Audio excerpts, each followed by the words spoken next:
Assalamualaikum warahmatullahi wabarakatuh. Kembali lagi bersama saya, Hairunisa Nabila Wibowo, dengan NIM 221340016 dari jurusan Bimbingan Konseling Islam kelas 6A.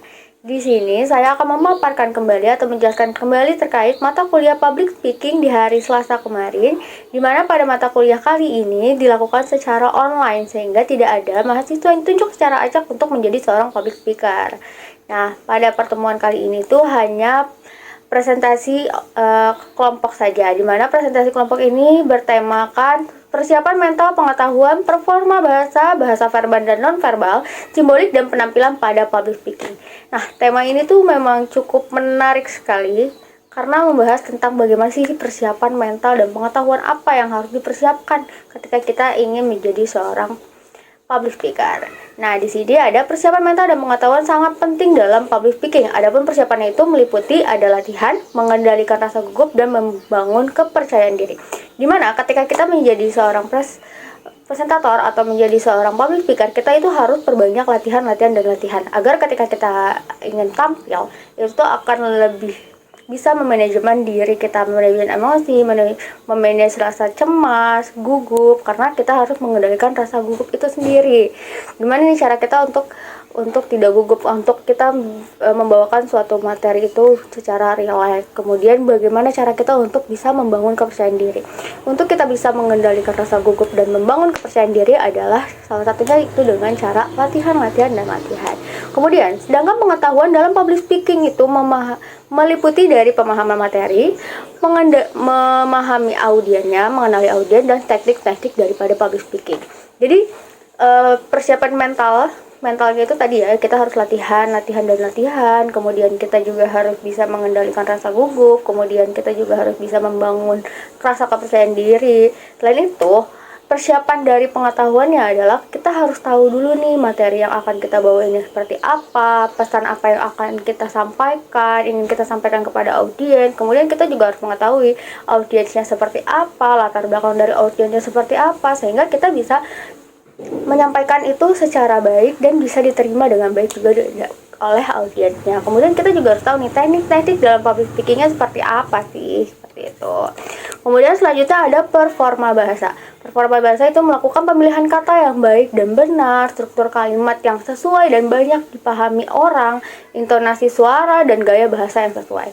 Nah, ketika kita tahu nih audiensnya seperti apa, sehingga kita bisa memilih pemilihan kata yang baik dan benarnya itu seperti apa, struktur kalimat yang harus kita bawain itu seperti apa, tata bahasa yang kita sampaikan nanti akan seperti apa. Kemudian dengan kita banyak latihan, kita juga bisa tahu nih intonasi suaranya harus seperti apa sih ketika kita menyampaikan, gaya bahasa yang sesuai itu seperti apa sih caranya agar penyampaian kita dapat diterima oleh audiens.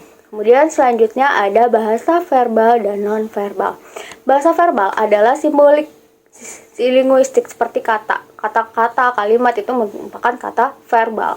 Kalau bahasa non-verbal itu merupakan simbol atau yang tidak menggunakan kata-kata. Jadi kayak bahasa isyarat, dari kita warna pakaian atau simbol, lambang, gestur tubuh, ekspresi wajah. Selain kita harus menggunakan tata bahasa yang benar ketika dalam suatu kalimat atau dalam suatu kata ya, atau bahasa verbalnya, kita juga harus menggunakan bahasa yang non verbal, seperti kayak gerak-gerik kita, gestur tubuhnya seperti apa, ekspresi wajah gitu. Maka dari itu kita harus bisa nih mengendalikan rasa gugup, karena ketika kita gugup, bahasa nonverbal kita, gestur dari tubuhnya, ekspresi wajah itu akan terbaca oleh audiens, sehingga pesan yang ingin kita sampaikan kepada audiens itu tidak tersampaikan dengan benar. Maka dari itu kita harus bisa mengendalikan rasa gugup. Nah, selanjutnya ada simbolik dan penampilan dari public speaking. Simbolik dan penampilan dari public speaking itu ada bahasa tubuh. Jadi ketika kita menyampaikan kan ada bahasa tubuhnya. Ketika kita gugup, bahasa tubuh kita tuh kayak tangan kita mungkin agak bergetar atau kelihatan kita gugup, kayak diam di satu tempat doang, tidak menguasai panggung, seperti itu kan. Kalau misalkan kita lebih percaya diri kan kita bisa menguasai panggung, kita jalan, kita sambil memainkan tangan, memainkan bahasa tubuh kita. Terus juga penampilan fisiknya, secara fisik kita juga harus menarik, dari cara kita berpakaian, dari cara kita menyampaikan seperti itu. Kemudian juga alat bantu visual, ada alat bantu visualnya seperti mungkin dari PPT atau ada video seperti itu. Kemudian juga ada dari suara kita. Jadi selain kita dari tadi mimik wajah, dari bahasa tubuh kita, suara kita juga harus bisa menyesuaikan ketika misalkan kita membawakan suatu motivasi. Berarti kan suara kita harus bisa membawakan suara yang gimana kita bisa memotivasi orang lain seperti itu. Kemudian juga ada penampilan dari public speaking. Penampilan dari public speaking adalah yang pertama itu ada percaya diri, energi positif, penggunaan kata-kata yang tepat, mengatasi rasa takut, latihan dan evaluasi. Jadi, ketika kita ingin menampilkan suatu public speaking, ketika kita menjadi seorang public speaker nih, kita harus percaya diri. Ketika kita percaya diri, maka kita harus bisa rileks, terus kita pakai pakaian yang rapi, yang menarik untuk audiensnya. Kemudian selanjutnya itu adalah energi yang positif. Ketika kita menjadi seorang public speaker, apalagi ketika kita menjadi seorang motivator, itu kan kita harus punya energi positif yang terpancar. Jadi kayak biar audiens juga, oh iya nih dia juga udah termotivasi, biar kelihatan gitu loh bahwa kita emang akan membawakan suatu motivasi gitu. Energi positif kita terpancar ketika kita memang sudah percaya diri. Tapi kalau kita gugup, terkadang audiens juga akan ragu, emang dengan apa pesan yang kita sampaikan gitu. Terus juga kita harus bisa mengatasi rasa takut itu sendiri, karena kalau misalkan kita masih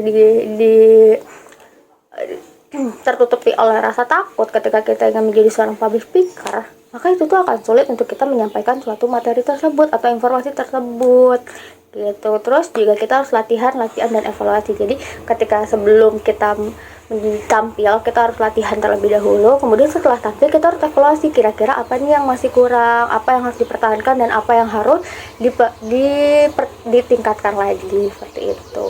Jadi kurang lebihnya mungkin materi pada minggu ini seperti itu aja. Wassalamualaikum warahmatullahi wabarakatuh. Bye bye.